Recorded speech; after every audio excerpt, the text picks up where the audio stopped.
Welcome to the Deep Dive. Today we're getting into a really foundational work of the Latin American boom Julio Cortázar's Rayuela, or Hopscotch, from 1963. That's right. And it's not just a novel, is it? Our sources show it's almost like Cortázar trying to rewire how we even approach reading itself. Exactly. He didn't even like the term anti-novel. He called it a contranovela, didn't he? Yeah, a counter novel. It pushes back deliberately against just sitting back and letting the story wash over you. He wasn't throwing the novel form out, but radically rethinking it, trying to make the reader an active player. And that's really our mission today, figuring out how this book makes you, the reader, almost a protagonist. It's built around this wild structure, 155 chapters, Yeah. but you don't just read them straight through necessarily. But you can. That's the first option, the traditional path. Read chapters 1 to 56 in order and stop. You get a complete story, more or less. Okay, a sort of self-contained novel within the novel. Right. But then there's the second way, the one Cortázar suggests, the tablero de dirección, the hopscotch board. Ah, okay, so this isn't just flipping pages randomly. There's a method to the madness. Oh, absolutely. It gives you a specific sequence. You start at chapter 73, then it jumps you around maybe to 1, then 116, then 2, then 84, back and forth across all 155 chapters. Wow, so it completely shatters any linear narrative flow. It sounds like reading footnotes that dictate the main text. Precisely. It creates this fragmented sort of mosaic experience, and that was the point. Cortázar wanted to create a polemica, a debate between the author and the reader. So the traditional path is almost like bait, to lure you into the standard way before hitting you with the real experiment. You could see it that way. He wanted an accomplice reader, someone willing to break the passive habit, to, jump around and actively piece things together. The fragmentation mirrors the protagonist's own search. Which brings us to the title, Rayuela, Hopscotch. I heard he first thought of calling it mandala. He did, yeah. Mandala suggests that search for cosmic unity, the whole macrocosm, microcosm thing. But Rayuela is more active, more playful, maybe? Like the game itself. Jumping, trying to reach heaven, that ninth square. Exactly. It perfectly captures the feel of Horacio Oliveira's quest. It's this self-imposed, often chaotic, maybe even futile search for something. Something transcendent he can't quite define. Let's talk about Horacio and the plot then, because his life really does seem to jump around like the book's structure. It's split in two main parts, geographically too. Right.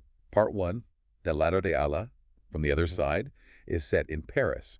This is Horacio the intellectual, the analyzer. And his relationship with La Maga, Lucia, she's more intuitive, passionate. It sounds like a classic head versus heart dynamic. Very much so. It's asymmetrical. They're surrounded by their friends in the Serpent Club, having these intense philosophical debates. I mean, the cultural references are incredibly dense.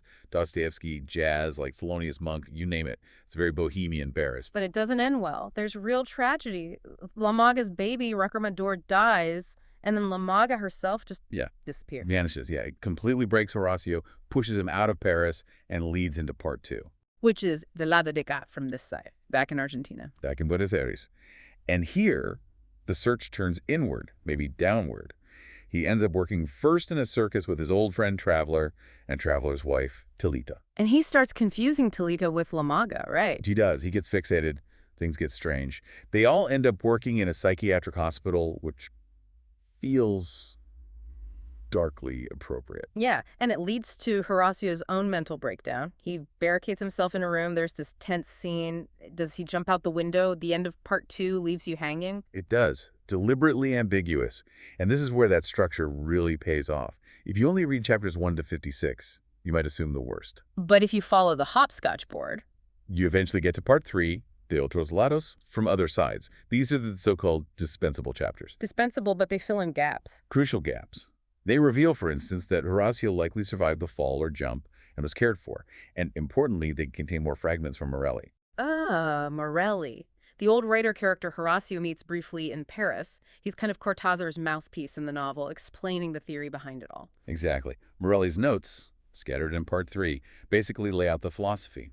Life isn't neat, it isn't linear, so why should a novel be? The novel has to be fragmented, demanding, open-ended, to even approach reflecting reality.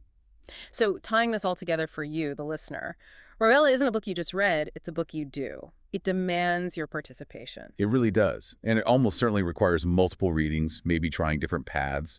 The sheer cultural breadth is staggering too. Galdós, Lana Turner, surrealism, existentialism.